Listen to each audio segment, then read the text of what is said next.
வணக்கம். நம்ம வாழ்க்கை ஏன் இப்ப இவ்ளோ வேகமா போயிட்டு இருக்குன்னு என்னைக்காவது யோசிச்சிருக்கீங்களா? நாம எல்லாரும் உணர்ற இந்த ஒரு விஷயத்த பத்தி தான் இன்னைக்கு நாம ஆழமா பார்க்க போறோம். உங்ககிட்டயே கேக்குறேன். டெக்னாலஜி, இன்ஃபர்மேஷன், சோஷியல் சேஞ்சஸ் எல்லாமே நம்மள சுத்தி ஒரு சூறாவளி மாதிரி நடக்கிற மாதிரி ஃபீல் பண்றீங்களா? இந்த ஃபீலிங் உங்களுக்கு மட்டும் இல்ல, எனக்கும் இருக்கு. இது இப்போ ஒரு பொதுவான அனுபவமாவே மாறிடுச்சு. சரி வாங்க இன்னும் கொஞ்சம் டீப்பா போலாம். இந்த வேகத்துக்கு நம்ம கையில இருக்கிற ஸ்மார்ட் போனை விட ஒரு நல்ல உதாரணம் சொல்லவே முடியாது. யோசிச்சு பாருங்க, ஒரு காலத்துல போன், கேமரா, பேங்க், லைப்ரரி, மேப்னு தனித்தனியா இருந்த எத்தனையோ விஷயங்கள் இப்போ எல்லாமே ஒரே ஒரு டிவைஸ்ல அடங்கிருச்சு. இதுதான் டெக்னாலஜி எப்படி ஒன்னு சேருதுங்கிறதுக்கு பெஸ்ட் எக்ஸாம்பிள். சரி, நம்ம இப்படி வேகமா ஃபீல் பண்றதுக்கு நம்ம மனசு மட்டும்தான் காரணமா? இல்ல இதுக்கு பின்னாடி உண்மையிலேயே ஏதாவது டேட்டா இருக்கா? வாங்க, அறிவு வளர்ச்சி எவ்ளோ வேகமா இருக்குன்னு காட்டுற சில ஆச்சரியமான புள்ளிவிவரங்களை பார்க்கலாம். மனித வரலாற்றை எடுத்து பாத்தீங்கன்னா, ரொம்ப காலத்துக்கு முன்னேற்றம்ங்கிறது ரொம்பவே மெதுவா தான் இருந்துச்சு.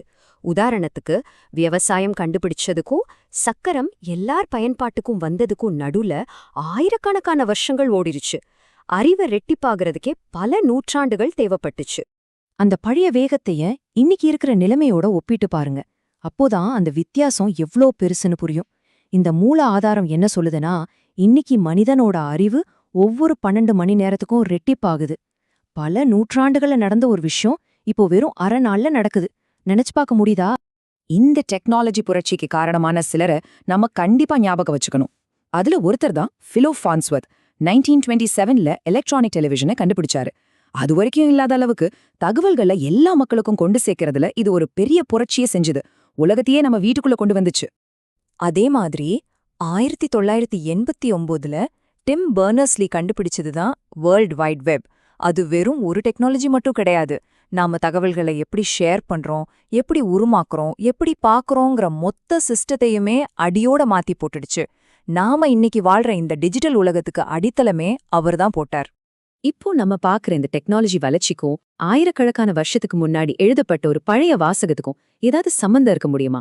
நம்புறதுக்கு கஷ்டமா இருந்தாலும் இந்த மூல ஆதாரம் அப்படி ஒரு ஆச்சரியமான தொடர்பை காட்டுது. வாங்க அந்த மர்மமான தீர்க்க தரிசனத்துல என்ன இருக்குன்னு பார்க்கலாம். இந்த மூல ஆதாரம் தானியல் புத்தகத்திலிருந்து ஒரு முக்கியமான வசனத்தை எடுத்து அதை ஒரு சாவியா பயன்படுத்துது. அந்த வசனத்துல என்ன சொல்லப்பட்டிருக்குன்னா, கடைசி காலத்துல நிறைய பேர் இங்கேயும் அங்கேயும் ஓடி ஆராய்வாங்க, அறிவும் பெருகி போகும்னு சொல்லப்பட்டிருக்கு. சரி, அப்போ அந்த கடைசி காலம்னா எப்போ? இந்த டைம்லைனை புரிஞ்சுக்கிறதுக்கு இந்த மூல ஆதாரம் ஒரு இன்ட்ரெஸ்டிங்கான வழியை காட்டுது. அது இன்னொரு வசனத்தை ஒரு கோட் மாதிரி யூஸ் பண்ணி தெய்வீக நேரத்தை கணக்கிடுறதுக்கு ஒரு ஃபார்முலாவையே உருவாக்குது. அந்த டைம் கன்வர்ஷன் ஃபார்முலாவை உருவாக்க இந்த ஆதாரம் பயன்படுத்துற அடிப்படை வசனம் இதுதான். 2 பேதுருலிருந்து வருது. அது என்ன சொல்லுதுன்னா, கர்த்தருக்கு ஒரு நாள் 1000 வருஷம் மாதிரி 1000 வருஷம் ஒரு நாள் மாதிரி இருக்குமாம். இந்த கணக்க நம்ம கொஞ்சம் மெதுவா ஸ்டெப் பை ஸ்டெப்பா பார்க்கலாம். அப்பதான் புரியும். இந்த ஆதாரத்தோட கணக்குப்படி ஸ்டெப் 1, அந்த வசனத்தை வச்சு பார்த்தா ஒரு நாள், அதாவது 24 மணி நேரம் 1000 வருஷத்துக்கு சமம். ஓகே, இதுதான் பேஸ். இப்போ ஸ்டெப் 2, இதுல பாதியை எடுத்துக்கலாம். 12 மணி நேரம்னா 500 வருஷம். கரெக்டா? அடுத்தது ஸ்டெப் 3, மறுபடியும் அதுல பாதி 6 மணி நேரம்னா 250 வருஷம். சரி, இப்போ ஃபைனல் ஸ்டெப், ஸ்டெப் 4. அப்போ 1 மணி நேரம்னா எவ்வளவு? 250 6ஆல வகுத்தா நமக்கு 41.67 வருஷம்னு ஒரு நம்பர் கிடைக்கும். இந்த நம்பர் தான் இந்த ஆதாரத்தோட கணக்குல ரொம்ப ரொம்ப முக்கியம். அப்போ இந்த 41.67ங்கிற நம்பர்ல நாம கவனம் செலுத்தணும். இந்த ஆதாரத்தோட விளக்கப்படி இது வெறும் ஒரு கணக்கு இல்ல, இது ஒரு தீர்க்க தரிசன மணி நேரத்தை குறிக்குது. பொதுவா பைபிள்ல 40 வருஷங்கிறது ஒரு தலைமுறை மாற்றத்தை குறிக்கிற காலமா பார்க்கப்படுது. அதனால இந்த 41.67ங்கிறதும் ஒரு முக்கியமான தலைமுறை மாற்றத்தோட கால அளவுன்னு இந்த ஆதாரம் விளக்குது.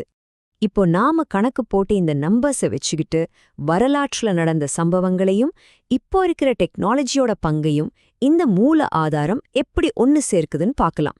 இது வெறும் நம்பர்ஸ் இல்ல, இது ஒரு மேப் மாதிரி. இந்த ஆதாரத்தோட வாதப்படி இந்த நம்பர்ஸ் எல்லாம் வரலாற்றுல நடந்த சைக்கிள்ஸோட கரெக்டா பொருந்தது. உதாரணத்துக்கு 500 வருஷங்கிறது ரோம பேரரசு மாதிரி பெரிய சாம்ராஜ்யங்களோட எழுச்சிக்கும் வீழ்ச்சிக்கும் நடுவுல இருக்கிற காலமா இருக்கு. அதே மாதிரி 250 வருஷங்கிறது கிழக்குக்கும் மேற்குக்கும் நடுவுல பவர் மாறினதை காட்டுது.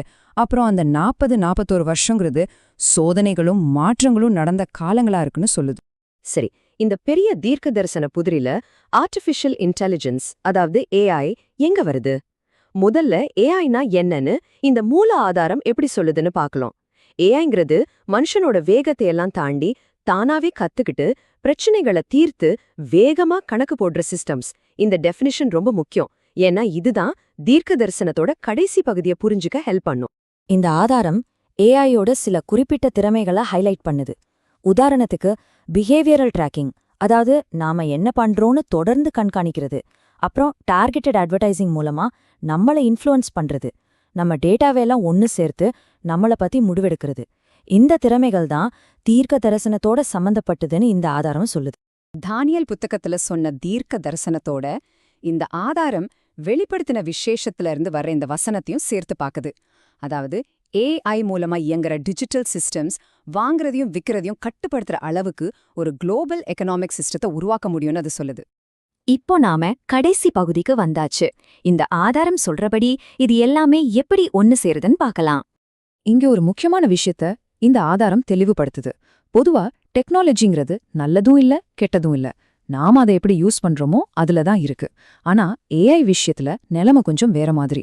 அதோட வேகம், அதோட பெரிய அளவு, அப்புறம் ஒரே இடத்துல இருந்து கட்டுப்படுத்துற தன்மை, இது மூணும் சேர்ந்து மனுஷ வரலாறுல இதுவரைக்கும் நம்ம பார்க்காத ஒரு தனித்துவமான சக்தி வாய்ந்த ஆபத்தை உருவாக்குது.